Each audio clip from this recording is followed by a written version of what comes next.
Ducky, everybody. What's going on? I am BisuDagger.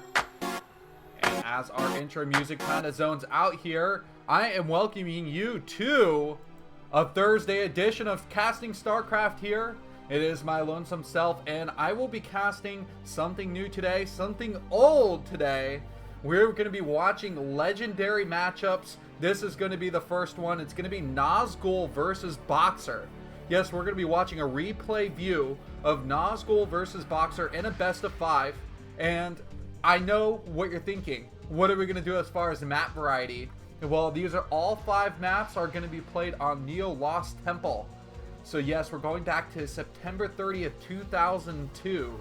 I hope this takes your memories back quite a bit from those of you who have played StarCraft back in the day. For those of you who are new, this is just what the beauty of StarCraft was in its early renaissance.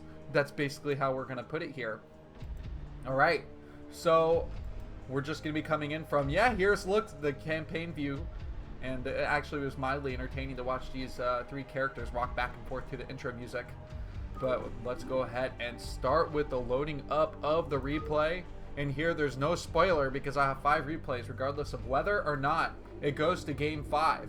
But yeah, Boxer versus Nazgul.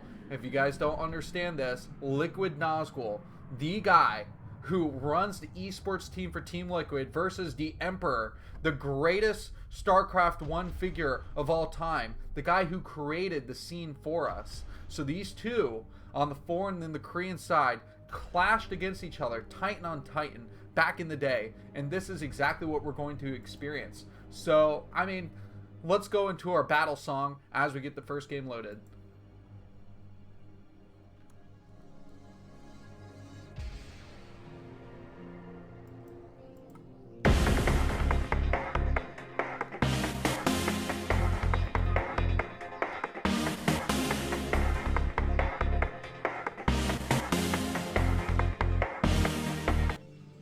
Oh yeah. Alright guys, we got our Protoss player, Liquid Nazgul, spawning at the top of this map. And then we're going to have down at the bottom left, we're going to have the one and only Terran player, Boxer. Let's bump this up to fastest speed as we move forward here. Of course, when you watch through the normal offline mode, unfortunately MCA Launcher does not speed that replay speed up the fastest, so we got to watch it on our normal speed here. Those of you who don't know, and actually, when I first clicked on this replay, I was like, I just needed to be 100% sure. Is Boxer really going to be playing Terran? If you don't know, and of course at this point in 2002, Boxer was a well-renowned Terran player. But in the 90s, in the late 90s, Boxer was playing as Protoss before they decided that they were going to nerf the Reaver. And once the Reaver got nerfed, Boxer said, well, I wasn't going to succeed with this race, with this kind of nerfing going on against a Protoss race. So what am I going to do? I'm just going to go ahead and switch my race over to Terran. And what a great choice that turned out for him. It really fits his playstyle. He's not like Flash, where he got a playstyle of being a nice turtle player, doing these slow push-outs. But he really utilized Terran's mobility with the dropship play, using Marines, kind of getting ghosts out there. So there's a lot of tricks that can come out of playing with the Terran arsenal. Meanwhile, we're going to see our classic Nazgul here going just with the Protoss build, get the gateway out. And I don't remember what the PvT meta is going to be right now, so it's going to be a little bit of an experience for us watching this first game to see where it is actually going to go. Let me make sure everything on the stream is okay. Since it appears that you guys can see the game, audio should be fine, but if you guys have any complaints, go ahead and let me know in the Twitch chat here. Okay, so we are seeing that the simulator is going to be coming up. So the simulator before the cybernetics core wanted to get that gas a little bit earlier. And you know what's going to be the play coming out of this earlier gas? 3 probes on it right away.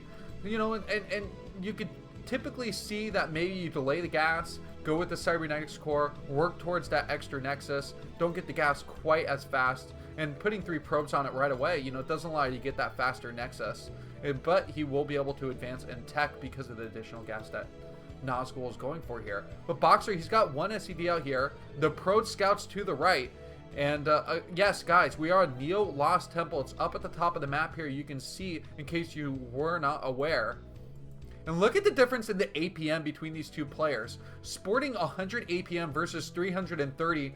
I'm just wondering if you guys are having trouble determining who is Boxer and who is Nazgul. Now, that doesn't mean that Nazgul wasn't a good player. There are plenty of great players even today, such as Bakaru is one of our most famous top foreign players right now, who plays with a relatively low APM against the top tier batch of players, but still turns out really good results, is a solid player, and has a great understanding of how the game is played, and which is actually the most important. So robotics facility here, like I said, this does allow you to go climb up that gas tech tree, and so we will see the robotics facility coming out. Gonna be just hidden up here at the top left, and where's the SCV to kind of scout that out? Meanwhile, Boxer, I like that he's just kind of building up a clutter here. So it's going to be really difficult if a Dragoon decided to run up here. There's no zealots that Boxer has to worry about. But if a Dragoon tried to come up, the Marines can retreat to a little bit of this choke point here. And it'd be even harder for the Protoss units to get up inside that base. But look at this. Okay, I was going to say, maybe Boxer's slipping a little bit in this game, not taking quite as seriously to have that SCV just sitting there even for just a few seconds. So both these players haven't positioned themselves for command centers quite yet, but Boxer is at a 400 mineral count right now. Very, very curious where he's going to go from here. And just going towards that factory tech, going for that gas first is going to allow him to, like Nazgul, climb up that gas tree. And yes, Powerhouse is Nazgul. What a wonderful and appropriate name for him. And he's going for the observatory. So the range upgrade, the observatory, a second gateway here. And just though really conservative off one base. This is clearly something that we're not used to. If you're going to go for an observatory off this one base tech, then typically you would have gone for that Nexus first. But Boxer, he does, as I mentioned, he did have that 400 minerals, and it would have been a little bit of lapse in judgment to kind of be floating with high mineral count here. So he is going to go for that command center, and if there isn't any punishment from Nazgul, this is just going to be a nice boost to this Terran economy. And, okay, so let's do a count here. 4 Marines, 1 tank, and is this Dragoon going to get microed really well? Micro actually didn't reach its heyday. I don't believe that micro really became a big thing until like 2004, when some of the big hitters really started to come into the field. You had Savior, Nada, Uv, all those players really started to bring in a macro and a micro game. Not to say that Boxer didn't micro well at all, but he is going to move out with a 2-tank Marine push here. And, this is actually kind of a style that C goes for here on Fighting Spirit. A classic style where he likes to push out with a biomech force early in the game, see if he can guard a bridge and get some damage off while preventing a natural base from coming up. This is going to be different here, though. A good amount of Dragoons are in a good position here. And then with the Observer, they're going to be able to see a little bit distance on the range here. And I hear a tank sieging. It's going to be on the high ground. It's going to force Nazgul back here. He doesn't want to engage that tank on the high ground. It's going to take a lot of free hits, and so he's going to pull himself back. But look at this. It's kind of wide open here, but it starts to slim out as you get to this natural building here where the Nexus is going to be coming up. So, Lost Temple, it's kind of an odd map here as we see it continue to go forward. And look at this, the engineering bay built forward here, so that way Boxer can actually get that scout. We see in the future that it's a lot more of once you're done with the barracks, you send that barracks to your opponent's map. But I guess because the engineering bay needs to be built so he can get turrets, might as well build it across the map and go for that fast scout. So he's going to see at least a partial view of this map. And the robotics facility going to be here. But the Dragoons actually getting in a really nice spot here. If only they could get it down to red health. This would be a little bit of a blunder for Boxer to lose this engineering base so quickly. Of course, it's relatively cheap. He's not going to sweat it. He has that faster command center. Look at all the extra SCVs he's got already at this natural base. So it looks like he's spread out his mining pretty evenly here. Meanwhile, the mining only just beginning at the natural base for Nazgul. but he's got a third Nexus coming up. I love this ambitiousness by Nazgul, not allowing himself to just sit up 2 bases and be concerned with what Boxer is doing. He's already going to try and start to do the Protoss out expansion method, which is so critical.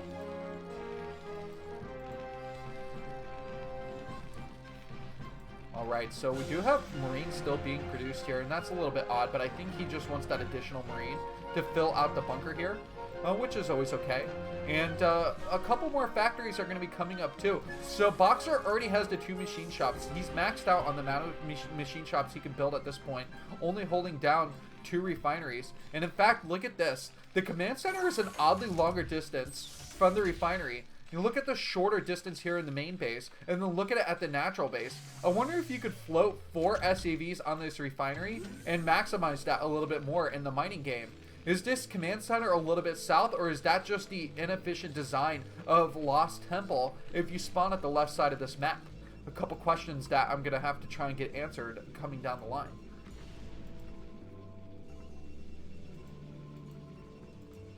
But of course, we do have this third Nexus. It is finished now. And whatever advantage that I felt like Nazgul or Boxer had, I feel like Nazgul is gaining back by having this Nexus, by getting the mining done. He doesn't have a second assimilator though, and I would really like him to pick that up at his natural base. I feel like that's going to be important for him to actually be able to get some heavier gas tier units, especially if he decides to go to Orbiter. But look at this, a nice movement with the Zealots. The Zealots got their speed going on here, engaging inside of the tanks, and a couple tanks are going to get cleared up, but this is a strong force for Nazgul to continue to engage into. And the Vultures putting themselves in a decent position. A re-macro Zealots though. The Zealots got to get to the tanks. They got to ignore these Vultures and just completely run inside to get damage on these on the tanks here. Getting one down, a nice little move in, but still, it's gonna have to be just kind of slowing down this push. Boxer's setting himself up to take the entire left side of the map. I mean, this is just gonna be a really nice, smooth move out here with the spider mines, with the turrets coming up. It couldn't be looking any better. But of course, with this extra Nexus, the macro game from Nazgul is what could really kick into gear. Floating on higher APM too, it looks like he's finding more work for him to churn out in this matchup here. This is just game 1, guys. And Nazgul might be on his back foot soon if this push continues to creep forward. A very scary push here coming out from Boxer right now. Oh, the Vulture's putting themselves in a great position. In fact, the army's not in a good spot to block these Vultures from hitting on the probes here. And all the probes should go down if Boxer deals with this properly. Those are nice spider mine moves too. So the spider mines do go off and kill a couple Zealots. A couple probes go down. Then the Vultures just retreat. There's just this nice escape path that he escapes under towards the middle and back up towards the north, where he knows that he has a nice, good little Sim City in the middle of the map to hold on to. Nazgul looking for what he can. He's basically a Dragoon army right now, and that's all he has. There's nothing to really help him break down the presence of Boxer right now. And just between Observer and Dragoon, that's really not going to be enough to make it happen. So let's look inside his base and see if Nazgul has a game plan after this. It's like looking like best style PvT, just all gateways right now, and no Stargate mixed in here.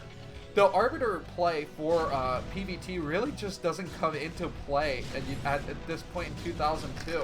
And I wonder how Protoss players really defeated Terran players without getting that Stargate tech. But I guess it's just batter down, continue to move, throw in your Zealots and Dragoons as you try and eliminate your opponent here.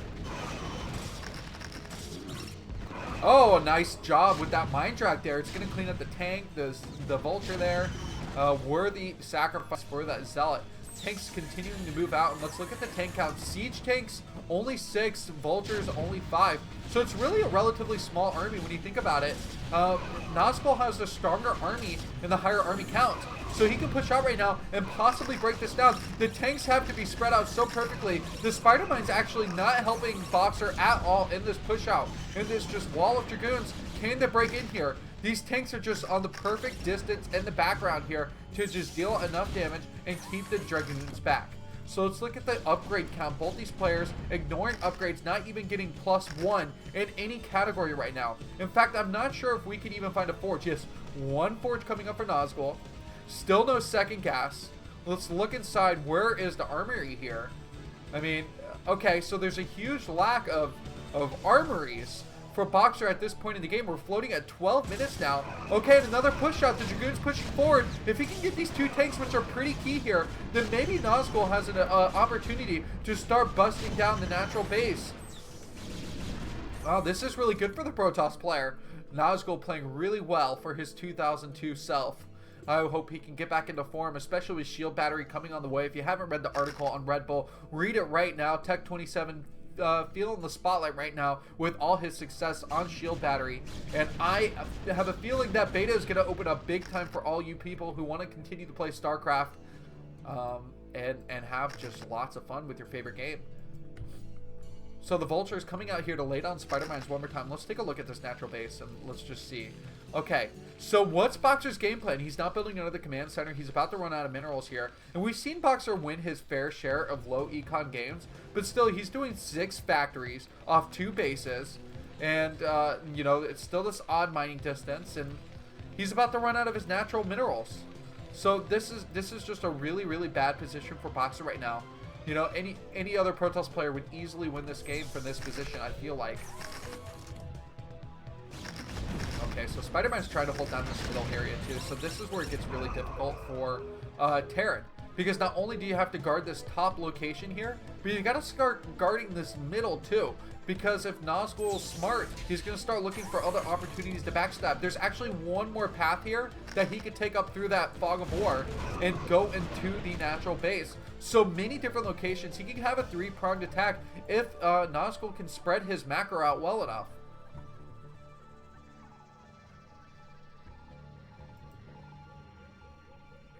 And still, we're just looking at a stalemate here from these players.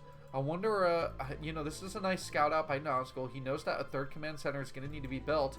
And, okay, just the landing of the engineering bay. I was wondering what was going on up there at the top of the map. And Nazgul's got to be thinking that he needs another base, too. So this is why he drops down the pylon and then the Nexus immediately. Meanwhile, okay, look how big this presence in the middle is getting. It's all Spider Mines, though. It's still a pretty light tank count. Only 12 tanks, 13 Vultures. But there's nothing else to supplement this army. It's a Vulture tank army. And, okay, this forge should be done with +1 very soon. The Temple Archives is completed. And you know what I would really like to see is a shuttle to be built and a Dark Templar drop play to come into fruition. I really think that would be effective. Look at this. No turrets. No dealing with the threat of Arbiter. No dealing with the threat of Dark Templar drops. I mean, that would be instant GG. The units would take too long to get over here. The SCVs would have to be pulled. And I feel like he could just even concentrate on this concept station to take it down. Okay, enough theory crafting here. Let's look in the middle. A DT actually going out in the middle here. So at least Nazgul is thinking DT's got to be in this game. But there are way too many Spider Mines plus turrets out in the middle of the map, which is why that was not my suggestion to just start tanking with Dark Templar, especially when a Speed Cell is going to have a much better chance of getting in there. Nice triple Spider-Man drag right into that tank. Gonna delete that one from the game. Nexus is about to be complete. It's going to be 4 bases onto 1 plus a handicap base. That's pretty much what we're going to call it right now. It's not going to be doing anything for Boxer here. But yeah, he's still going to continue to push forward. 16 minutes into the game. We have still no upgrades for Boxer. Looking at this, he's got a pretty good position with these tanks. I mean, it's going to be really hard to bust this through without any additional tech. But still, +1 attack. That's going to help take him further here. And a couple DTs on the map too. So 4 DTs so far. I like that there's a squad at the bottom too. This little hit squad here can come into the back here and possibly start to clean out some of these Spider Mines slash drag them into the army. Boxer, he's getting himself into a pickle here, just trying to guard out the middle of the map here, but there's so much open area. This is where Lost Temple's a really hard map to play on. Make sure that everything is still good to go. Okay, looks like the broadcast is still live, and if anybody's having a problem with the video or audio, please let me know, or just let me know that the chat works. Okay, so the so Nazgul is moving down with his Dragoons here to engage in this middle army here, and this is where I thought it was a lot troublesome because the Spider Mines weren't really placed well. So not only are the Zealots getting into range of these tanks, but they're pulling in a lot of Spider Mines here. And to supplement this, a huge amount of Dragoons are coming in here. And look at all the DTs. The DTs are actually getting towards the line too. But like I said, the turrets are going to come in here into play. And the DTs can get focused down if Boxer plays this correctly. Oh, a lot of army getting killed off here. But the tanks in the background should be able to deal with the rest of this. And Nazgul has lost his Dragoon advantage here. He still has the advantage as far as food supply goes. He's building more gateways here and using this additional expansion to really utilize his macro space. So I like this as it does continue to come down here. How's Boxer going to survive in this game? Even though he did win this attack, so he does finally have another command center. It's going to be mining at this natural base. And so with a decent income to finally start coming back in here for Boxer, he's probably just going to have to go, well, look at that, 1,500 gas. So he can continue to pump out tanks out of his 2 machine shop factories here. And the rest of them just constantly macro up vultures. He's got to have a ton of army coming in here. The macro is going to get out of control for Nazgul very shortly here, as he does have that additional base in his pocket now. Oh, and a nice pickup on that tank, not even needing to drag that Spider-Man inside. Both these players still trying to battle for this middle, and this is pure carnage inside the Lost Temple arena. These 2 tanks, they just block everything. With the Spider-Mans and tanks, Nazgul has decided not to take any more units and try and drive into this wedge here and weaken off this topside portion of the expansion. Meanwhile, down here, another base is coming up, and Nazgul may be lower APM, but he's got the right mindset. And this is something that Day9 would say, is that when you're ahead and you've got the minerals, expand. And so just massive amounts of expansions. Boxer's not even trying to race around with his vultures. It's kind of an anticlimactic game as far as the Terran positioning goes, because Boxer's not utilizing the available units that he has to try and get himself further and further into this game. And, you know, these vultures could easily come down here and pick off the expansion. But no, he's not going to be dealing with that. Oh, and it looks like we're going to have a flank down from the bottom of the map here. With this yellow on orange color, and very difficult to see sometimes. Oh, a triple kill on those zealots though. An unfortunate force of power to kill off those zealots. More DPs trying to scrape in here though. Drag the Spider-Mines, but they will get killed off once again. He just can't break it. It's too strong between this wall here. I mean, this is the Berlin Wall, and Boxer is just holding onto it for dear life. Now, one more time, Nazgul going to force his way through. Can he get through this choke point? If he can break it down, then he can win this game. He just, once Boxer loses these tanks, he's got these in the background. It's just relentless attacks and relentless tiresome right now, as Nazgul really can't make himself further in this game. He needs to advance across the map here. If he can take out this natural base, or this third base with all minerals only, if he can take that one base out, the one critical place where if Boxer can't hold on here, he can just continue to turtle in this game. He's got to eliminate that. So let's go ahead and look. Is the Forge continuing to spin here? Yes, so we're going to have +2 on... Oh, +2's done. So +3 is going to be done very shortly. Boxer's still not getting any upgrades. And with +3, this is just going to be an easy walkover game for Nazgul. I don't see how Boxer can come back at this time. This is just a really slow death animation. Coming from the south, again, we're seeing that this main choke is getting barraged with Zealots once again. Okay, if we click around at these gateways, you know, I feel like a lot more gateways can still be in existence here for Nazgul, but he's got all the units macroed up in there. At least there aren't any empty gateways when you go, okay, well, he could be doing better with this. Well, really, he can't with the amount of gateways that he has. He's doing the best he can to continue to rally units outward. So, 15 Dragoons, 12 Zealots on the field. And we're looking at 14 siege tanks. It seems that that's like the perfect number here. As long as Boxer continues to have... Oh, and now it's 17. As long as he continues to float between 14 and 17 siege tanks, this middle area just can't be won. Oh, it'd be so great if Boxer built a command center and lifted it here. I mean, that can make this game go on forever. And Nazgul's really not finding himself in a position where his army's being remacroed fast enough to counter the power of these tanks. But once again, he's bringing the Zealots in. He's going for the break of this line. Is this going to be enough this time, guys? 129 supply, 293 supply, making his way in here. 11 siege tanks remaining. He's got to get this count down. The SCVs are coming out for a massive repair again. And the Dragoons are down to 9. 9 Dragoons. Oh my god, I'm facepalming here, guys. Smacking myself in the head at this inability for Nazgul to really break through. We can only cross our fingers and hope for more success here.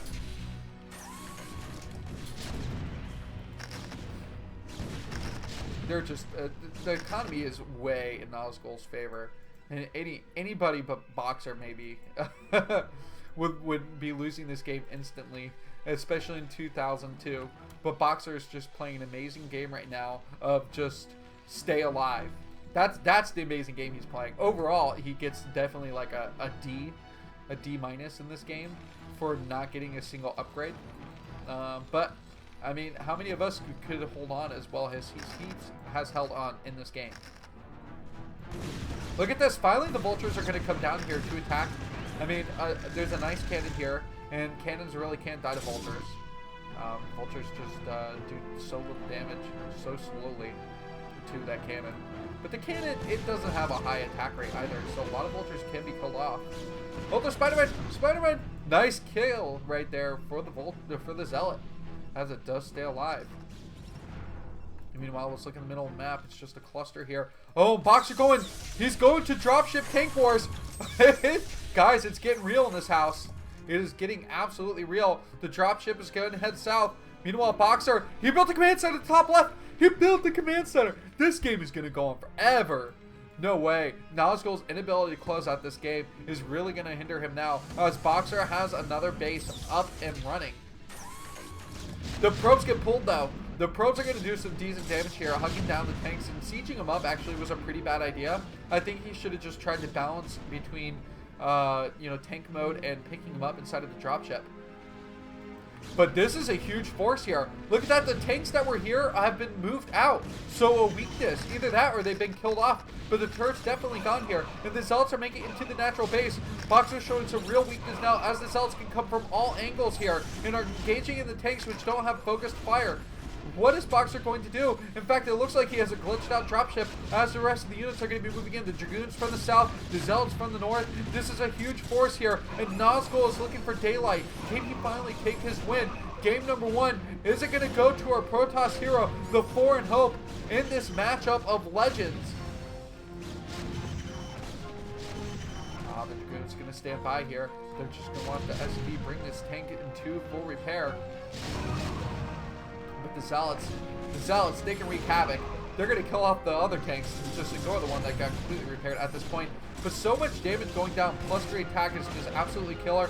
And Boxer, he will lose game number one. That will be it, guys. Wow, what a game. What a game. Let me see if I can add those updates to the top right here. I want you guys to be able to see the score. Let's see.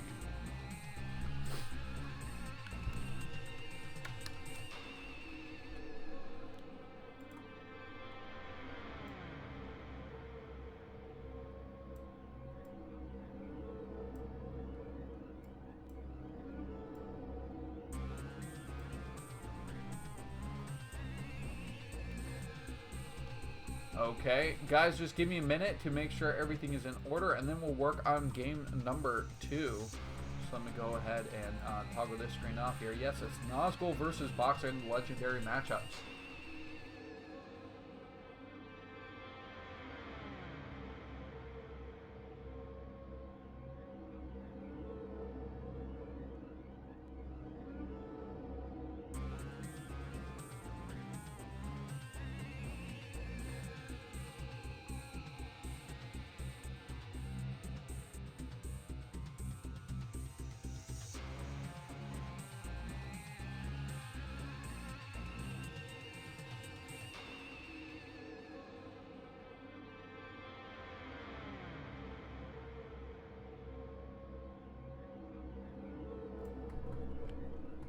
All right, let's get this ready, guys. It looks like my my stream had got removed from the stream on Team Liquid, so I had to add that back in. So thank you for hanging in there. And let's play our next battle song as we continue to game number 2.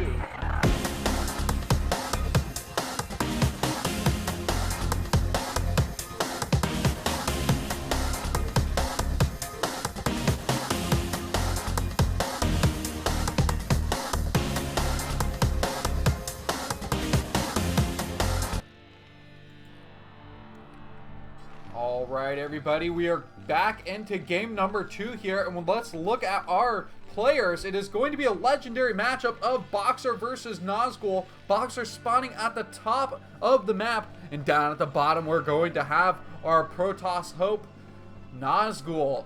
So for those of you in the Protoss field, yes, you're getting represented by Team Liquid's very own Nazgul. You know, the legendary foreign player who basically helped create the StarCraft Team Liquid team and is now just running esports teams all over the map, all over across the mini games, all over the world. And it's quite exciting to be able to have Nazgul in the place that he is. So the guy who created the foreign scene versus the guy up here, Boxer, the Emperor, the guy who created StarCraft 1 as a scene and is still continuing to do great things. Although, I don't know, personally, I haven't seen Boxer as much as I have seen Yellow. You know, his counterpart Yellow has been doing a lot of great things, such as Saturday Night Live Korean versions. That Street Fighter show was really good. He's got Kongdu that he's been running with Shark. So really great things coming out of these legendary players, you know, just decades later into this game. But we're back in September 2002. That's what we're watching right now. And we're watching a best of 5. It's going to be a best of 5 where game number 1 already won by Nazgul. All the maps are going to be the Lost Temple, Neo Lost Temple to be exact here. All right, and it looks like I am locked in into the map here, so now we can get into our casting. So we have the refinery coming up already, a pretty fast refinery, the barracks coming down. And what we saw from Nazgul in the last game is exactly what we're seeing in this game. He goes Gateway Assimilator, and then he goes into the Cybernetics Core. So 3 probes right away on the Assimilator. That's something that you go, oh, that's kind of odd. We're not seeing this kind of play in 2016 the same way we did in 2002. Not many players will go for the fast Assimilator. I mean, up here, you're thinking, okay, well, we saw fast gas from the Terran player, but that's actually not quite that off. You can go for a Siege Expands. That's something that we still see in PvT these days. But when you come down here, you go, well, there's only one thing you can really do when you get a fast assimilator. For those of us who really aren't comfortable with seeing something like this style of play, is go for a fast tech. And in game number 1, Nazgul went for the robotics facility.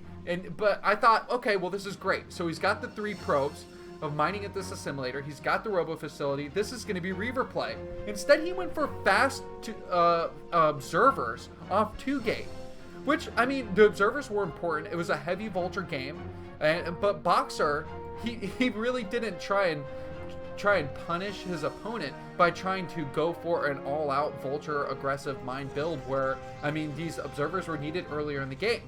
So instead, I hope that if we do see a robotics facility coming out of this game, that we will see some sort of Reaver play, maybe shuttle play coming in to help.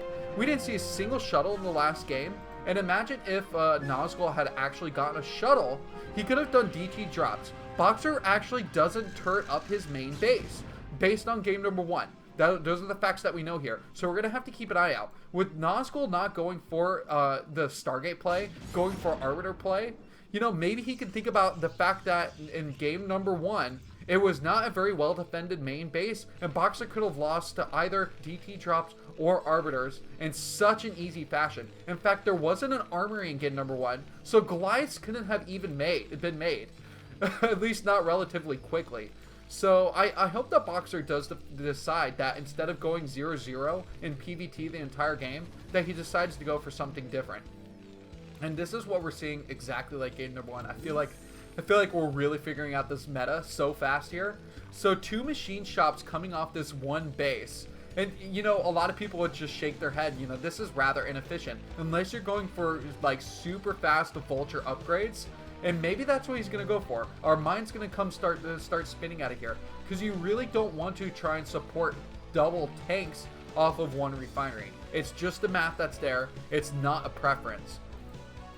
Okay, so a pylon at the high ground here, kind of like the positioning.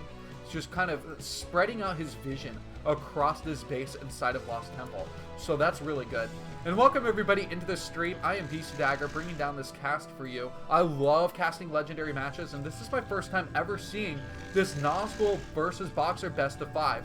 And here we see that robotics facility is finished. The range upgrades, oh, so important. You see so many people who, you know, who blunder and forget this upgrade early on in StarCraft series, where they end up losing their games. It's like forgetting to get the Zerling upgrades throughout the game in a ZVT matchup. Or really in any Zerg matchup. You just got to get the speed and make them into hyperlings. Okay, so we've got a couple Dragoons coming up here. Gonna maybe just ignore the fact that there are Marines coming down at the bottom of the base here, but a lot of Vultures coming out. So this double factory Vulture play is gonna be pretty aggressive here. And this is actually more relevant now that Nazgul went for that faster observer. This is gonna play out very handily for him, because these spider mines, while they are still a threat, aren't gonna be that big of an issue. Okay, so huge pull on the probes, but while I like that he's trying to target down and defend these, you know, his base with these probes, they kind of block the Dragoons from being able to get over here and deal with these Vultures. But the range upgrade, he's going to be able to attack them down, and he cleans it up very quickly. Okay, so let's look at the spider mine damage here. These Marines actually going to be able to get a pylon kill before the Dragoons can go over there to respawn. So all the spider mines are cleared off. The probe's still up to the count of 21. And looking inside this base here, the worker count is actually still higher for Nazgul than it is for Boxer. So not bad here. And still double Vulture play coming out. I like this though. Those 3 Dragoons, do you remember them from earlier that I was saying? I pointed them out over here. Well, now they're up inside this base. They finally made it up there. In fact, this observer could probably come over here to help. But the Dragoons are just going to cause a major disruption. Actually, Boxer not feeling comfortable with dealing with this, pulled a ton of SCVs. But those were some really nice Spider-Mine plays there, killing off 2 Dragoons right away. And Boxer may not even get away with this last Dragoon. This Vulture can hunt it down. He has the speed, but he's not going to go for the hunt. He does not want to taste the blood of the Dragoon. Okay, so we're going to see that there is a starport coming in here. And starport came in really late into game number 1, where there was a dropship to trying to harass one of, like, the 5th or 6th base of Nazgul with tank drops. Totally too late, too little too late, and Boxer was unable to do anything with it. It's like in this game, he's finally going for all those things he realized that he needed. Meanwhile, a Nexus is coming down. Nazgul's in a really nice position here to take this Nexus, and it really can't be broken down. But what's the play here? Is it going to be a dropship play? Once this finishes off, we'll see if the add-on is going to be added. Just got to be there very shortly. And then we'll see if the addition is going to come to starport. If it's lifted. Ah, misclick. And so he's going to add the control tower here. Meanwhile, siege mode is finally on the way. Yeah, we're sitting 8 minutes in. Siege mode just finally kicking into gear. And this barracks isn't even going across the map to scout. I pointed out that I really liked that Boxer built an engineering bay across the map to use for scouting, but then he took a ton of damage from the Dragoons and just floated the EE bay to the top left and just left it there. Look at this sad probe here, not getting a lot of mining experience, just sitting there. And a nice Maynarding of probes going to be going down here to the bottom right. Oh, a shield battery too.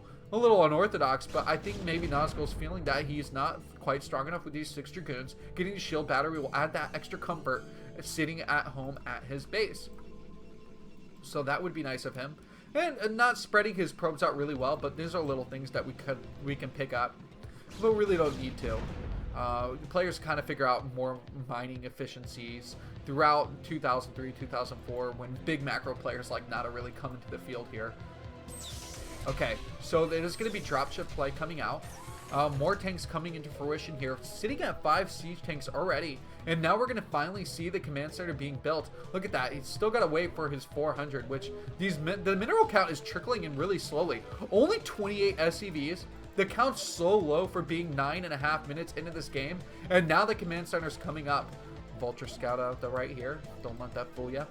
Oh, we have another dropship. Okay, our first dropship coming down here to the bottom right. Going to be making his way towards this fog warrior into the darkness. So Nazgul not going to know what's going on here. Let's look at the weaknesses here. So just a shield battery. There's not a photon cannon to help defend. He's going to have to run his Dragoons back pretty quickly. In fact, this isn't that sharp of a dive here. Okay, now finally taking the full path to the south. And this is a lot of the reason why Lost Temple stopped being played competitively, is this high ground here at the natural base. siege tanks can abuse this so well. And look at this. Coming into siege mode, is Nazgul going to react quickly? He's got to pull these probes. He's got to pull them quickly. He actually notices only losing 2 more probes there. A really nice pull by Nazgul. And look at that. This is where you think, whoa, what kind of BS is this? I'm in range. Yes, Boxer is in range of this Nexus. The shield's going down relatively quickly. Use the shield battery on the Nexus. Come on. Okay, so Zealot's actually up on here, and a shuttle's already been completed. So the dropship is going to have to come over here quickly to pick up the tanks. A really nice move by Boxer, and he's just going to streamline himself towards this main base, sensing that there might be a weakness and an opportunity for him to go for the tank drops here, maybe get a few extra kills. What are these probes going to do? They're actually just kind of running away. No, they're not running away. There's a third base up here. Nexus halfway done. Might as well run them anyway. It's going to kill off one of those tanks. Nice movements by these Zealots to come over here and respond to this dropship that headed over to the main base. +1 going to be on its way too. So the Zealot's going to be even stronger. Oh my god, look at this nook! This nook and cranny. Are you kidding me? So Boxer just abusing the fact that he can drop a tank down in here, and it's just going to sit there all day, son. Where are the Dragoons? The Dragoons need to come in here and help this out. So 1 Dragoon on its way already. I mean, it does have the high ground advantage here, but look, there is the vision of this dropship. So he will be able to see any units that come in, and he's just going to go ahead and pick up the tank and deliver it away from this base. Bringing it away just in time here. I mean, what was he really trying to target down? He didn't do, you know, that much damage against anything. Some assimilar damage? Oh dear. Wouldn't want to have to rebuild that. Okay, so again, another probe not getting mining experience. He's got at least 1 at each base. I feel like they're more of like lookout probes. Just like, it's the foreman of the probes. Like, hey, I'm going to crack that whip on you. Okay, so no mining at this refinery. Okay, one SCV. That's really slow here. And we saw on the other map, it looked like the refinery was so far away that he did 4 SCVs. So Boxer is actually getting the academy, and this is actually really important because there's no turrets. Yes, look at this. So he's going to need that concept station if he's going to want that necessary vision for this map here. For those of you guys who are just coming in, Boxer is down 1-0. Nazgul actually has a 1-0 lead, and Mass out-expanded Boxer in game number 1. Just totally took control of that game, and he's looking really strong in this game too. I love the fact that he has shuttle play, and look at this. A horde of vultures going to get discovered by that probe. Going to be able to see that, and that's kind of like a nice scouting pylon here, and I wonder if he could have put that pylon to block the vultures from coming in from the side area. Vultures just coming up here one more time. No more expansions from Boxer. I would have really liked to see at this point in the game when you're sitting at 13 minutes, start thinking maybe more command centers would be nice. But this is a nice run by with these vultures here. And, you know, Boxer wants to try and get as many probe kills as he can down. He's sitting at 41 probes right now. Let's see how much damage these vultures are able to do in this little rally here of attack. Oh, dropping down Spider-Mans really quickly. Nazgul is going to be able to focus it down. Oh, he barely survives that Spider-Man. One more, though. Very nice micro here. Only losing 1 Dragoon in the fray, but it looks like some of the vultures going to be inside this main base area, attacking on the Nexus. Going to be able to kill a few more probes here. Only 3 probes lost. What stellar play. Boxer moving in with the dropship again, but nothing inside this dropship. What is it? What is its play here? Just 1 Dragoon. All he needs is 1 Dragoon. Oh, God! No, he dropped the Dragoon right on top of the Spider-Mines, thinking that he was going to get a free dropship kill, but instead ends up losing it. He's going to need to get an Observer over inside this. Is he going to lose one more? Oh, getting more damage from that Spider-Mine on those kills here. Oh, this is bad. This is bad. When you lose track of all these Spider-Mines inside of your base, you kind of get flustered. You kind of get worked up. And Boxer getting way more out of that than he needed to. Nazgul defending perfectly, but then just losing so much in the fray of those Spider-Mines. Still, he's back up to 43 probes. Let's look at this. We're looking at a nice 8 siege tank count. Actually, that's pretty low. Boxer, he found that he had a sweet spot number of 14 to 17 to be able to hold the middle of this map. So really, he can't find his presence out here until he starts to get that number into the double digits. Meanwhile, 12 vultures on the map, 10 Spider-Mines, and just trying to clear more area here. So maybe he could possibly take this mineral only outside of his base and expand forward the same way Nazgul has to be able to take his 3rd base. Alright, there's a considerable amount of units out here at this 3rd And you know, what's Nazgul going to do? Where is he looking to take his fourth base? I think that this is probably his optimal fourth base based on how he played out game number 1. Expect a Nexus over there if he decides to continue to build and expand. Right now, though, 131 supply to 97 supply. Not that too damaging here, because Boxer, he's putting his tanks in a really good position. He's got his command center out here towards this natural base. But where's the EE Bay? Last time oh, did you see that glitch out here? As the shuttle does move forward, he's going to be going in for the Zealot bombs. Going to try and get as many mine tracks as he can. But actually, with the perfect spacing here, not doing too much. The Zealots do all get cleaned out from the shuttle. The shuttle's going to have to get some more if he wants to continue to do some work. But let's look for that engineering bay. An armory coming down, an additional command center inside of this base. Actually, 2 armories are finished up here. Another command center here. The engineering bay is done too. Mass expansion is going to be coming up from Boxer, who realized that he expanded way too slowly in game number 1. Is actually really learning from game number 1 and showing how he can just change up his playstyle completely into game number 2 here. So this is the wonderful thing that you can use in game and Lost Temple. As a Protoss player, you can either attack up the middle, drop up the middle if you're as awesome as Nazgul here, who is going to be dropping more Zealots down, actually taking out another tank here. But you can run up the middle as he's doing, come from the right, as you see a single Zealot does come from the right here. But Nazgul's going to be pushing in, trying to break this push here and prevent an additional base from being mined at. This is really good, actually. He's getting some really nice kills, cleaning out the front, but there's too many tanks in the background with these spider mines. Going to be able to prevent this attack from being able to push forward. A command center landed down here at the right. Command center working its way over to the left here. And I feel like Boxer, if he can hold on here and prevent this push from doing major damage, he can take this game for himself and possibly a lead. But right now, Zealots and Dragoons are just the bane of his existence.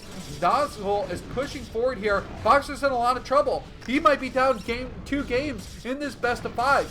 Does he even have a chance to come back? With the way Nazgul's been playing, the Foreign Hope looks like he's going to eliminate the Korean Emperor here. Back in 2002, this is getting real, guys. Well, let's take a look down, a gander down at the base here. We see that the Temple Archives has finished up. Some more upgrades coming in. Does that mean, yeah, we're going to see +2 very shortly here. Not mining from this assimilator. This is very similar to game number 1, where Nazgul didn't mine from his assimilators, or at least his natural, for a very long time. And I hated the fact that he didn't do that, because he needs that for the higher tech units in this game to be able to break down these walls more efficiently, to be able to push in to his opponent's base. He doesn't even go for high Templars. This is a pure like DT style build in the late game. That's his late game unit, not Arbiters, but DTs on the ground pushing forward.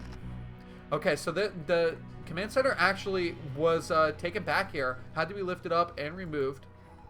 Vulture constantly scouting over there to see what he should do. But this island command center is still going to put himself in a pretty decent position here as he continues to pump out SCVs from that command center. He doesn't have this third base anymore, though, at the mineral only. Nazgul's looking really poised to take this game. 156 supply, 281 supply. Only at 51 probes, though. You know, at this point in the game, almost hitting 20 minutes, both these players should be sitting at 60 workers, pending any major damage that they've had from harassment.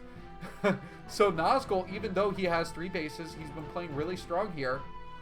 Oh, where's all his probes? Did I just miss an awesome drop here? Okay, 4 dropships down at the bottom. Let's follow this along. I'm sorry, guys. I have just been talking my mind off here because I've been watching the top of the minimap here, imagining that there was going to be a big push.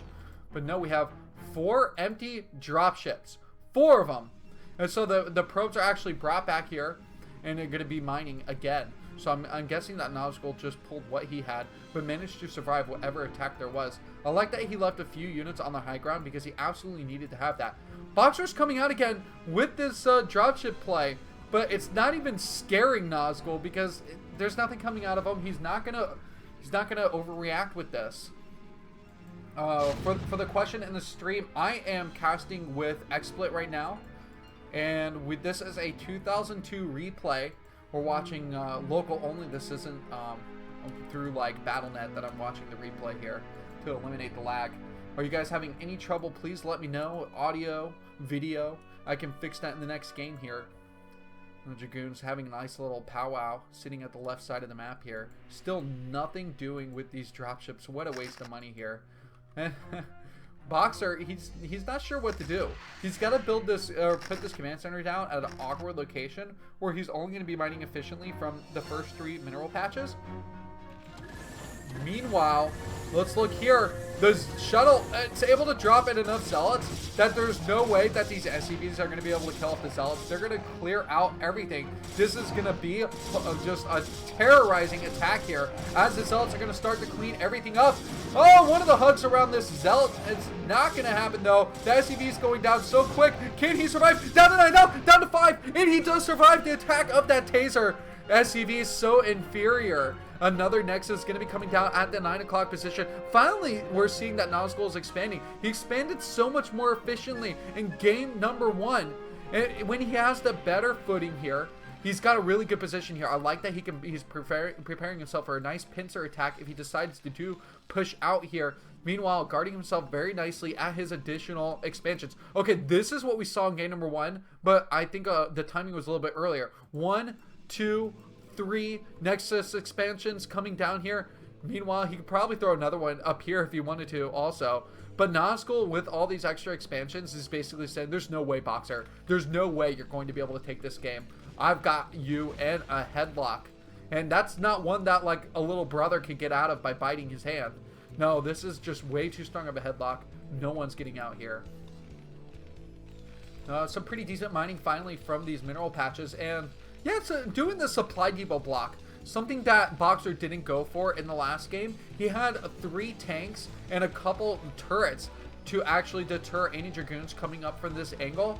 And I feel like this is going to be even stronger, even without the tanks here, just because it's going to be really difficult for the units to walk through. Supply depots are just really bad for AI. Oh, look at this, a huge dropship play here, putting himself in a nice position to encroach on these expansions. And this is exactly what we're going to want to see for a Boxer, is to be able to take out these expansions with these drops at the left side. Oh, yeah, this is going to be really hard positioning here. He's going to need to try and attack the high ground. That Derek Templar, take it out really quickly. If he was able to keep that DT alive, that would have been just the death of this entire army. But no, Boxer's not going to fall that easily. Going to be able to detect everything, clear it up, and gain that high ground advantage here. Oh, the Nexus going down, and then I imagine that he can either move his tanks over and take this Nexus to the right, or move down the ramp. But I wouldn't want Boxer to move down the ramp with his army right now, when he's got himself in such a solid hole here. So this is a big distraction for Nazgul. And look at that. He took his presence from the middle, and he dragged him down to the left. He's coming up across this base, and he's going to want to engage this once again. He's using his shuttle, he's dropping in the zealots, and he's going to be able to take this strong point here. But we're seeing another set of dropships coming into the high ground one more time. He's going to be able to take this over at this north base. He's been able to take down this one Nexus here, but can he actually get in range of this extra Nexus? Boxer really utilizing this high ground, which is where Terran needs to use their advantage here. The tank's going to damage the mineral line, and eventually this Nexus may be in trouble too. But the shuttle play responses by Nazgul have been good so far here. 6 kills on that tank, doing a pretty decent job. Just a spider mine here, but nothing too critical on the map. Where are these probes coming across here? So the probe's going to be mining at this Nexus here, because obviously this one has been taken out. And this one is not going to die. Look at this, 2 shuttles coming down. The dropship play is being overwhelmed by mass shuttle play instead. The zealots being dropped out here, going to be on top of these tanks, be able to clear them up very quickly here. And that's the end of that harassment. Vultures on the high ground don't really do much. They can still get in range here of killing off probes, but not going to be too much. Lost Temple, such a difficult map for Protoss players if Terran players are playing effectively like Boxer finally is. But look at this, Boxer only just now getting this additional expansion, and it's another mineral only. So he has 2 refineries, except for this one refinery here should be depleted. He's run out of his mineral lines here, so it's all vultures at this point in the game. A little skirmish here coming up towards the middle of the map. A strong point here where the Dragoons are going to start to take over and possibly force a lift on this command center. Can Boxer react in time? Look at this. I'm loving this play. He's dropped so many units inside of the main base here. We're seeing that these shuttles are just being so amazing. Look at the DTs inside of this main base. They can actually go for the production facilities and just cripple Boxer even more and more here. A 25-minute game into this legendary matchup. Guys, this is game number 2. Nazgul with the lead, 1 up. And look at that. No GG. Game over. Boxer losing game number 2. It's a 2-0 with the foreign player ahead.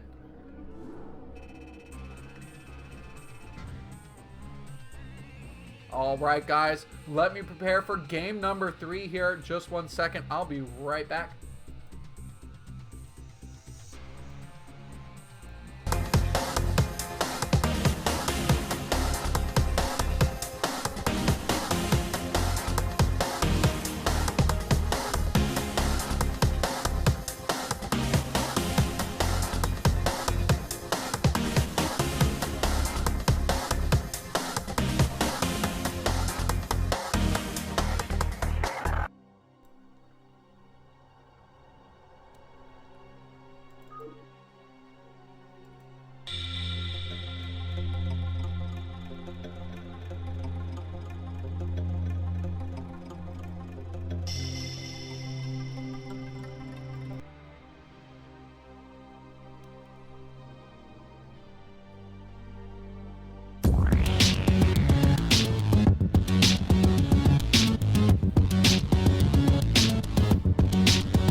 Alright guys, game number 3 is underway. We have a 2-0 lead with Nazgul. Yes, our Team Liquid Nazgul taking the lead, and he is in a strong one indeed.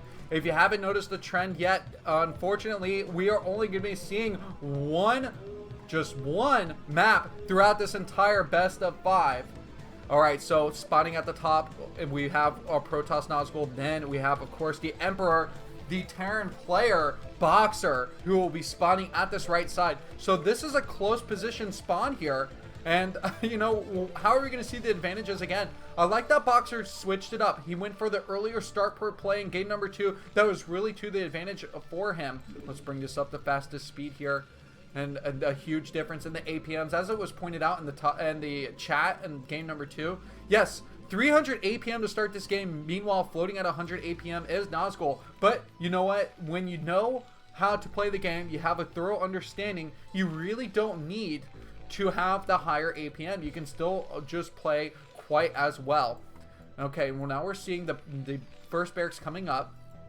And Boxer was going for an opening with a barracks refinery in the first 2 games. And is he going to stay on this one base barracks refinery style play again? Or is he going to be a little bit more ambitious and go for a barracks expand? I don't feel like that's going to happen here, but let's keep an eye out. The fact that he hasn't built anything additional, the supply depot coming down now. So look at this, actually, this is a barracks first before supply depot. Let's point that out, which means that the Marines can come out quite a bit faster. On top of that, with these close spawn positions, it's going to make this a little bit even more of a bigger threat here. And what's Boxer going to come out with next? Is this going to be a second barracks on the way? Oh, let's watch here. Okay, yes, we're going to see a second barracks coming down. So 2 racks play. This is going to be the ultimate cheese coming down. And is this going to be his way to get himself back inside of this best of 5? Coming from September 2002, I'm presenting you these legend matches. If you guys aren't aware of Nazgul or Boxer, you've been living in a box. Nazgul is literally the guy who put StarCraft foreign competitive play on the map. He really was one of the players who was able to bring team play for foreign players into this league, and now he has teams across many different games. Gotta love Nazgul, and in fact, you can vote for him in the Team Liquid Community Tournament. As you can vote for me if you guys want to. There is a community tournament for people who contribute, and if you really enjoy this cast, it'd be nice if you went to that thread and actually casted me a vote. I also wanted to apologize for people here that didn't get to watch me last week. I had the flu, and so when you float 100 degrees, you don't cast. That's generally just what I follow along here. That's my one rule of thumb. Okay, so both barracks are pumping out Marines at this point in the game. You know, how's Nazgul going to be able to deal with this? The same exact opening as last time. So he does have that core. He is going to drop down another gateway, so at least he is going to get a gateway before he expands, if anything, here. And when is he going to drop that down? He does have almost 300 supply or 300 minerals here, so getting quite a bit. And going for the robotics facility one more time early on. Maybe Boxer's getting a good read on this, because every time that Nazgul has opened up, he has also gone for that robotics facility, and then he goes for the observer tech. That's going to put him really far behind as far as power goes here. And so the probe coming out, I really like this by Nazgul, because he needs to find out right away that there is 2 racks worth of Marines just getting pumped out really fast here. Is he gonna hide him? Okay, so he's gonna guard this ramp here. The probe's not gonna get up, and 2 Marines are gonna guard here. Maybe Nazgul will think there's gotta be something fishy going on. This is the one thing that will help Nazgul, though. The SCV is going to scout towards the bottom first. He's not going to see that base, and this is going to be good for Nazgul, who needs to get as many units out as he can. He's got the spinning upgrade coming, so range for his Dragoons, but maybe that's why he's building a Zealot here. Is he sensing that he's going to need a Zealot on the field to deal with Marines? Oh, but medic Marines? Oh, you got to be talking insane here. Stim on the way. Boxer going crazy. He knows that he can win with Bio early on here with this push. This is so strong. Okay, 10 Marines versus 1 Zealot. Unless this is godlike micro. And, you know, there's a Dragoon out here too. He's going to need like 5 shield batteries to keep this unit alive here. The Dragoon, it's going to need to be microed back. He can't lose this right away. Got to keep it alive. Maybe if he could drop down... if he could drop down his shield battery time, that'd be good. But look at this, going for actually shuttle play first. Oh no, he's got to pull all the probes. Is this before the... No. Stim timing. We hear it now in the background. We can hear the noise. The Stim Marines, they're going to be going crazy now. They can go ape on these units here. And now we're going to see everything go down. Oh, Nazgul losing his advantage of a 2-0 lead. It's going to be 2-1 very shortly here. There's no way he can survive this. The Reaver is on the way. The Reaver, it's going to pop out if it does. Nope, GG. Going to end. Liquid Nazgul losing his game. Gonna go 2-1 now, in his favor still, but what a nice cheesy play by Boxer to bring him back into this. Alright, let me set up game number 4, guys. Hang tight. That was a quick one.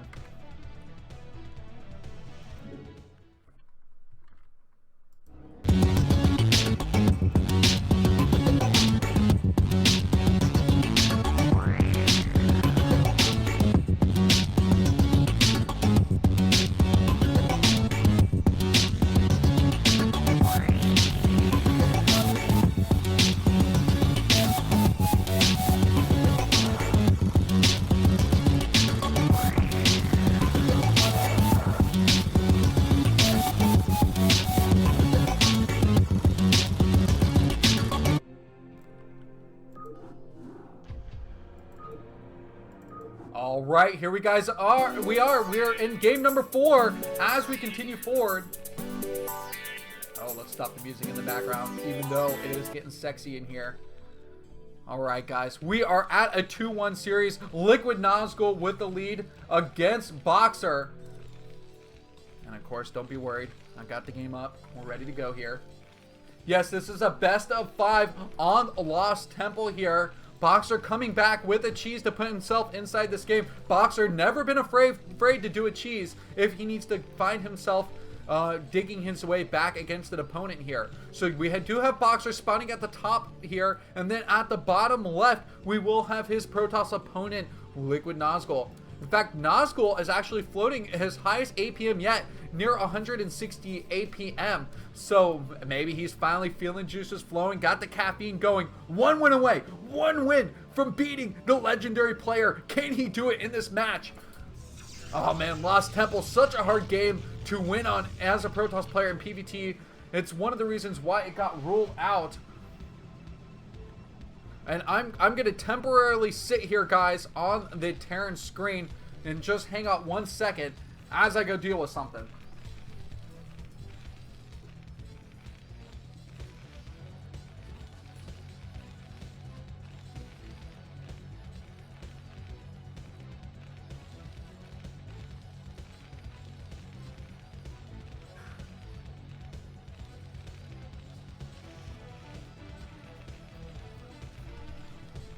All right, looks as though nothing has been missed here as I do my triumphant return. Of course, if you guys have listened to my cast, I have what I call the BisuDaggers, and the two dogs that I take care of. One's a 16-year-old brown mutt, and the other one is a 9-year-old Siberian Husky. And God, do they hate me when I cast, because every time they feel like they have to run outside and use the bathroom incessantly. So fortunately, we're only at game number 4, and before I had to go ahead and let them outside. Probably gonna have to close that door once they decide to barge it open and waste all of my money on the air conditioning bill. All that heat, air conditioning lost. And if you guys don't know, I'm in Florida right now. Tomorrow it's supposed to be 103 to 105 degrees. So yes, AC units are particularly important in my neck of the woods. So Nazgul again going for this 3 probes on this simulator build, and I wonder if he's just going to be a little bit more aware of what Boxer may be rolling out with here. Just 1 barrack so far. We're seeing that Boxer's going back to this factory style play. 3 SCVs on the refinery, and what we've seen is a relatively fast 2 factories. Boxer doesn't tend to go for that fast command center, and in fact he's really slow at expanding in all 3 games. We haven't seen him get get these fast expansions. The Marines coming out here, though, we're not going to see a threat the same way Nazgul saw in game number 3. This is really good for him. Meanwhile, this probe coming out here, this might be the robotics facility probe. This might be the robotics facility pylon here. One of these will be holding that building, and now we do see it coming up here. So we really know, after watching a best of 5 between these 2 players, what the PvT meta is on this map. Is blatantly obvious. And look at this, a proxy factory. So this is as we would have expected, a second factory to be built up right here. And of course the machine shop coming up because he wants those vulture upgrades. But this is going to be a proxy factory coming even closer. I wonder, is he going to try and float it to the high ground and be completely abusive in that manner, or is he just going to use it to pump out more units but hope that it's not scouted? Maybe he could like sneakily allow this probe to get by and see what's going on, but instead he is going to just chase that probe back. If Nazgul has any sort of like superstar sense, he's going to run this probe over to the left though and check to make sure there's no fishy business going on here. Okay, it looks like the factory finished up, and it's just going to be pumping out vultures at this time. The robotics facility is only going to be for the observatory, but that is going to be great again, as we do see that observers and ranged dragoons are going to be very important in this game. The SCV just doing a race against the probe, and it's going to just die right here, possibly against this dragoon. Still a nice block of Marines on top of the ramp here. Tanks are out, and so 1 tank here, and the Spider-Man upgrade on the way. So this is going to be some sort of weird push here, possibly. Some neat timing that Boxer's going to be rolling out with. He's not going to have siege mode to help him quite yet, but with those Spider-Man upgrades, that's going to be a nice little push here with the vultures. Of course, I love that Nazgul always goes for these really fast observers, because in this meta, it's important to get that fast robotics facility instead of going for an additional nexus. You really can't try and think expand unless you're trying to match 2016 meta, where you know that both Protoss and Terran on much larger and spread out bases are going to be both thinking expansions. Okay, so we're seeing that there's a nice blockade of dragoons, and the observer is in the path here to see that there is a push out with the Marines in these 2 tanks. Let's check the upgrades again. So vultures are going to get the speed upgrade, and they do have their Spider-Man upgrade already done. They're just gathering here, just all vultures all day at this bottom left factory here. Meanwhile, more supply depots on the way, and tanks. This is a really weird mixture of units, but I feel like this is going to be a pretty strong push, and is Nazgul going to be ready for it? We saw he wasn't prepared for the 2 racks. Maybe he's not going to be prepared for this 1 base aggressive play that is being anteed up. The Nexus coming down at the natural base too. This couldn't be any better for Boxer, who is going really strong off this 1 base play. Speed is about to finish up. He does have an additional command center, so at least he is thinking expand behind this. He's not going 1 base all in. It's just 1 base timing attack play. Still, we're looking at 5 vultures, 6 vultures almost completed. at this time. I love the fact that these Dragoons are clogging this entryway, though. They're in a really good spot to prevent Boxer from being able to move in, but still he is going to try and go for it. Is there going to be a siege mode after this? I really hope that he didn't get siege mode before and I missed it. I don't think that there is a possible way that the siege mode upgrade got finished that fast. But, I mean, if he sieges them up really fast, I apologize for missing that upgrade. Nope, he's not sieging them up. So this is just going to be tank wars against these Dragoons here. But the Vulture's coming in really fast. I love the fact that they're laying down these Spider-Mans. And they're going to be clearing them out so fast. Oh, pure carnage here. All the Dragoons go down except for one. Just one Dragoon. And this looks like that Carbot film with just a glitched out Dragoon that has no friends to help him out. Meanwhile, the Vulture's going to be pushing forward. A nice Spider-Man wall there as he moves forward here. And just a pylon. There is not going to be any nexus at this natural base. And Nazgul is going to try and have to hold on here. Meanwhile, the Zealots are trying to clog up this ramp here. Killing off the Spider-Mans. They are still alive, but they're not engaging at the Vultures quite yet. The Marines are getting pulled in here. The tanks coming in on the low ground too. The front has been broken in. Nazgul, does he have anything left? This is just crazy. 3 Dragoons left. Too much, too little, too late for Nazgul. He's not going to be able to deal with this. He might have to pull some probes. No, he will have to pull probes here as the Dragoons may go down. We're seeing a couple tanks with these Marines just dwindling the count even further. The Vultures are going to re-macro inside of here too. And once the Vultures come in, this is going to be way too strong of a form here. Dropping down these Spider-Mans would be the most important here. Right against these gateways. So any units that do spawn out will die against the Spider-Mans that are just going to proc right away. Oh, the Carnage. Oh, he defends it. He blocks the Spider-Mans from coming up and attacking those Dragoons. Oh, this is too good. Too good, but Nazgul still going to end up losing those Dragoons. I think that's going to be it. Guys, game number 5. Game number 5, it is real. The legendary matchup between Nazgul and Boxer is going to go all the way to the ace match. Who is going to win here? Let's see. Alright, guys, hang out as I prepare myself for the next game. I will be right back.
Are you guys ready for game number 5? Because I am. Let's get it up and loaded and running. Everybody, we're going back to 2002. This is the legendary matchup between Nazgul versus Boxer. Game number 5. Are you hyped? Because I am. Alright, we're inside of the game. Let me show you this window. Stop this music and get this cast rolling. So at the top right here, we're going to have our command center here for the Terran player Boxer, representing Korea. Meanwhile, down at the bottom left, representing every part of the world but Korea, it will be the foreign hero Nazgul, taking him to game number 5. This is a legendary matchup indeed, as we look at these two players here and think about everything that they've done for us in the past 2 decades. It has been quite monumental here, so it is definitely a fun matchup to be watching.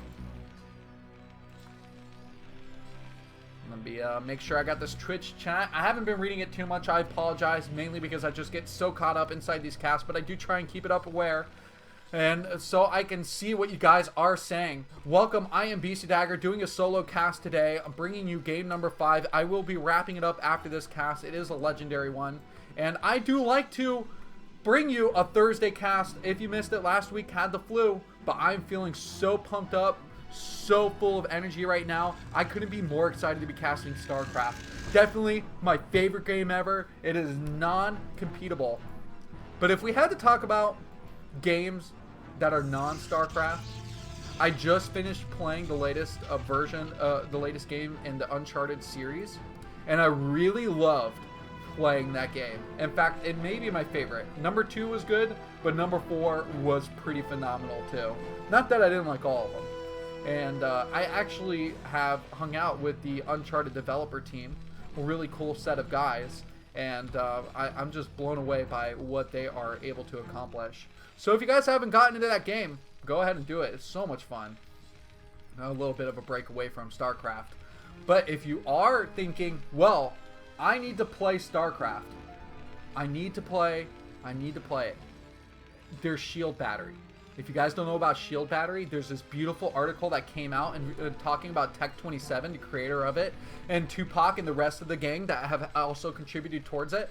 The Red Bull article is a really great read, and it talks about the future of what we will be able to do in competitive StarCraft. In foreign StarCraft, Korea StarCraft, it is going to continue to thrive. I promise you, we will not let you down. It is going to continue to have amazing games, but right now, we just have Nazgul going for the same build. We have the Cybernetics core, the 3 on the gas, and the robotics facility, but we're, okay, going to be at this pylon here too.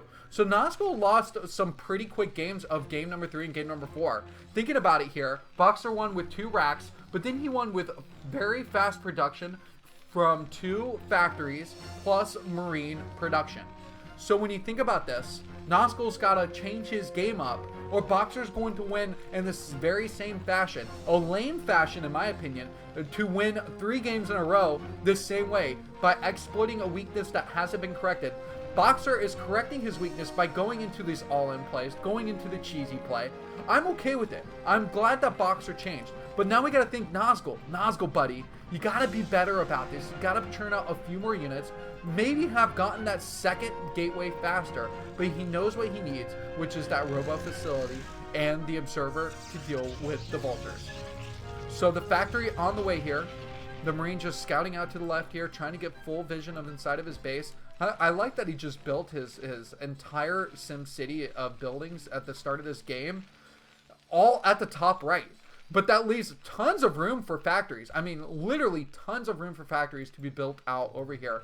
The machine shop coming up on its way. Probably going to be those vulture upgrades first again. So the core upgrade, I could have sworn this started earlier, but really not that far along here. Meanwhile, we do have the robo is almost done, passing that halfway mark already here. So again, the pylon placement is really nice. It's at the border, but he doesn't necessarily need one up here, which he might build one here. But he doesn't need a pylon over here because generally he's got a lot of unit movement guarding that ramp or constantly flowing through it, so he doesn't have that lack of vision. Meanwhile, Boxer here, oh god guys, game number 5, it's gonna be epic. Because Boxer's going for an additional command center here, looking more like game number 1, where he tried to go for a more heavy macro game, but got stuck on 2 bases. Nazgul is much greater at this macro game than Boxer. As crazy as that sounds, he's been really able to take advantage of the macro style on Lost Temple, so that really played into his favor. No upgrades coming from the machine shop here. Just kind of sitting silly as he works towards just constant SCV production. 24 SCVs completed. Meanwhile, the probe advantage, or the worker advantage, going in the favor of Nazgul, who's sitting at 26 probes. He's almost got his range upgrade completed, and his Dragoons are moving out on the map. I do love this. Okay, so a couple Marines here and a tank.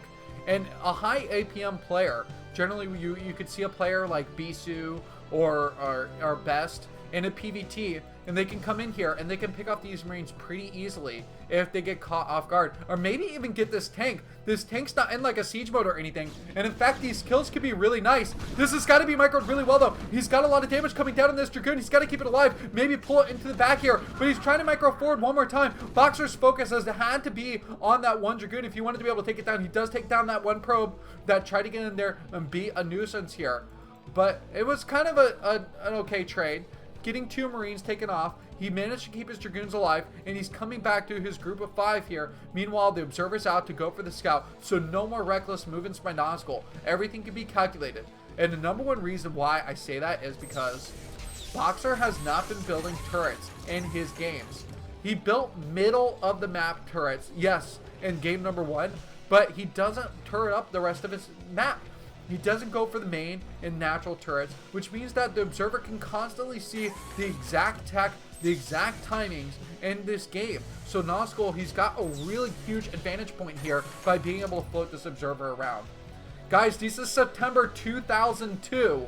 I believe on the stream link from Team Liquid, you could click the thread link and it will take you. Actually, no, that thread link didn't work.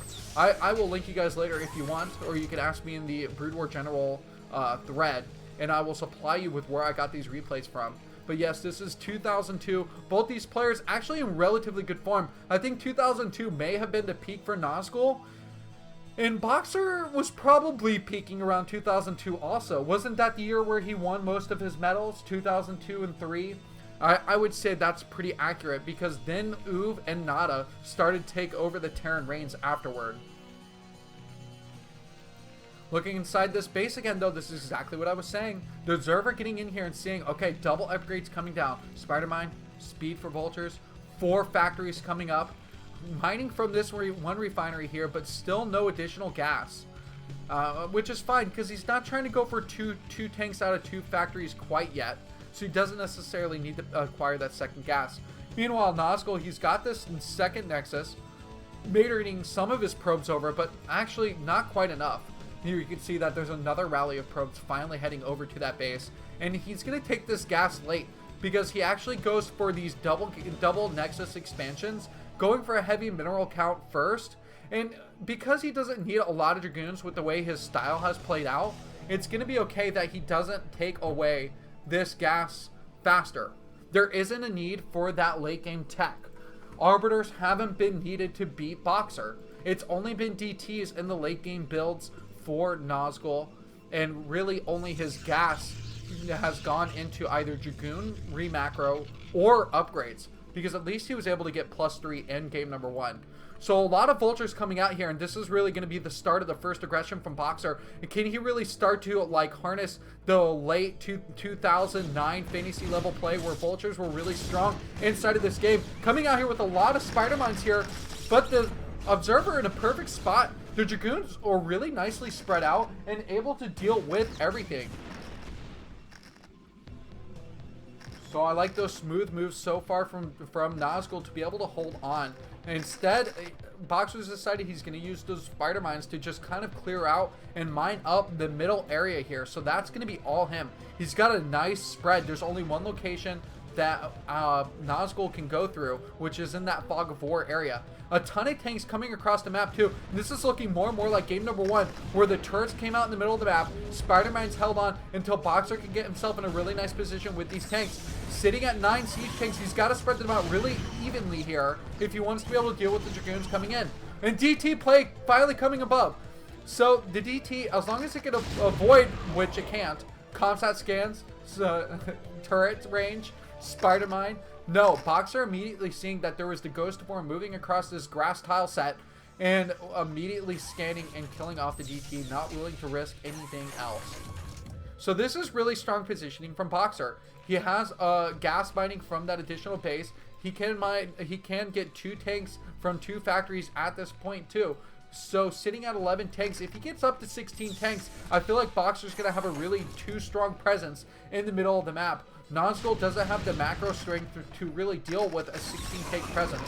He's got to bust this down right now, trying to take in from the north. Meanwhile, coming in from the left too, Nazgul's really trying to push the issue here. He doesn't have the proper amount of zealots to deal with this, especially with the Marines coming in here too, and the vultures to deal with the zealots, going to clear them out. The Dragoons are going to have to come back from their poking position here and not take any more damage from these tanks. Still secure from the top, a half-constructed turret, but that's going to be okay here as Boxer tries to steer his way towards the middle of the map, coming over towards the left side. God, this is a great PvT, guys. You are watching here as Nazgul tries to push out with his zealots one more time. This might be the proper amount. He might be able to spread them into here. He's going to be thinning out this tank count. 6 tanks left, though. He's got 4 here. What, 2 more coming in here? Yes, with 1 Vor Vulture kind of doing a little humping action towards the rear end of that tank as it tries to make its way towards the persuasion circle in the middle of the map. And so much presence here again from Boxer. It's going to make it really difficult for Nazgul, but he does have 3 bases. and his economy with how strong it is, his re-macro here, he can continue to just kind of pound in here and deal with these tanks. I can't believe it. He might be able to take out one more tank here. He's just north of these spider mines, so not able to drag him into the tank. If only that one of the zealots was able to travel a little bit south, may have been even more damage for Nazgul here. He's really just coming straight zealots. Look at this. 1 Dragoon, 7 zealots. That's really all he needs right now. But it's going to really strengthen the Vulture play here, because Vultures really do a good job of countering zealots here, putting down the spider mines and just dealing with walling off the zealots from getting in range of the tanks. I don't think that Nazgul has the proper unit composition to deal with Boxer right now. Maybe he needs a few more gateways. You can even see that he actually has double rally on some of his units here. But that's going to be okay. Only one extra unit queued up there. Not too inefficient on his macro game. The Dark Templar kind of running in there, suiciding himself. A lot of spider mines getting killed off here. Dragoon trying to push in once again, going in with this macro of zealots. But still, the engagements aren't good. Like I said, the Vulture's going to be really too strong. They've got such a presence on this wall. There's too many tanks in the background here. And I would like to see that Nazgul either push towards the north or the south to start running around this army instead of engaging it directly, because this is just feeding into Boxer's hand. He can do this all day. Boxer has no problem in eating up these Protoss Gateway units. Once again, though, the Zealot's going to try and drag into this tank. Oh, double kill on the Zealots, though. I don't like that trade there. I feel like he could have just done that with one Zealot. It's possible. We have a turret almost near burning down. And I love that there's some SCVs here. The ones that were building turrets. Oh, this is going to be a nice tank. Going to be hard to hit with that tree defense. But constantly repairing these tanks with the SCV here. So Boxer doing a really nice job. Meanwhile, there's been nothing else in this game. No drop play. I would like to see maybe a starport come out, but still no starport. Okay, another huge engagement here. God, we really can't get off this center point here. If anything else was happening on the map, it's non-relevant right now, because this is all that needs to be focused on. This huge tank defense against another set of Dragoons. And this is just slap, and this is like a wet noodle fight. You're slapping your opponent, but the damage is going nowhere. That's really how I feel about this right now. And another defense of Vultures and turrets. Boxer's got himself too strong. Nazgul, the definition of insanity, is doing the same thing over and over again with not yielding results. Oh, huge push in here one more time. Can he do it? The spider mine, it died off right here. It died off right here before he could get into these tanks. If he got these 2 tanks, I feel like that would have been the winning point. Boxer now has himself in a nice spot. 10 tanks, 9 Vultures, and there's not much left as far as gateway units. We gotta wait for another re-macro to come out here. And in fact, that is the re-macro queue. So we've got to wait for these for Nazgul to be able to double up his gateway count, trying to run in against these spider mines one more time. Imagine if Boxer took a couple Vultures and sat them right here and just picked off probes as he just kind of sits here in the middle of the map. He could get just very easy probe kills. It could be a real nuisance for Nazgul, and the worker count could get slimmed down even further. Oh, this is bad. 5 Dragoons here. That's not going to be enough to hold this off. The tank's actually now hugging this wall, and they're going to be within range of the Nexus. If Nazgul can't clear this out, he will lose his 3rd base, and it will be on 3 base versus 2 base. Yeah, Boxer behind this was actually able to get an additional command center. Oh, and Nazgul going to call GG. That's it. Boxer, the reigning emperor, is going to take game number 5 here and will take the day. As far as the legendary matches go, it is one in the favor of Korean versus Foreigner. I forgot to up this on the right. I apologize here. But that is going to be 3-2. Rather anticlimactic only because there was no GG. And I truly support GGs because it's like, okay, now we know the person just tapped out and not the replay just randomly ending. Oh, but look at the stats tab, unit structures, resources, everything in Boxer's favor. Nazgul just didn't have, you know, the game in control like he did in game number 1 and 2. Seems like Boxer, once he got warmed up, got those quick 2 wins, was able to just control the macro game, game number 5. So that's going to be it for the day. Thank you guys for watching. Again, you can see me every Thursday. I will be back here at 9-ish o'clock, so you will definitely see me next week. The Chinese OSL, if I can acquire those replays, of course I need to stop being lazy and actually proactively try and acquire them. I will be trying to cast a Chinese OSL. Meanwhile, there is a huge series of Chinese StarCraft matches that will be played actually just in like 3 hours from now. So Movie, Bisu, Flash, and Effort will be playing against to be determined players in just 3 hours. So you guys got to be psyched about that. If I can catch the replays, of course I'll try and at least cast Bisu's, because that, you know, that's what I do. That's my MO. And of course, go ahead on Team Liquid and give me a vote if you want to vote for the community challenge, because I kind of help for the community. So if you like me casting and want to support me, go vote for my popularity contest thing. That's practically what it is. Regardless, I love everybody in that tournament. I don't care who wins. Cadaver BB won last year. We batched up 3 times, I think. It was too cool. So thank you guys again. That's the end of my cast. I hope you guys have a great night, and take care.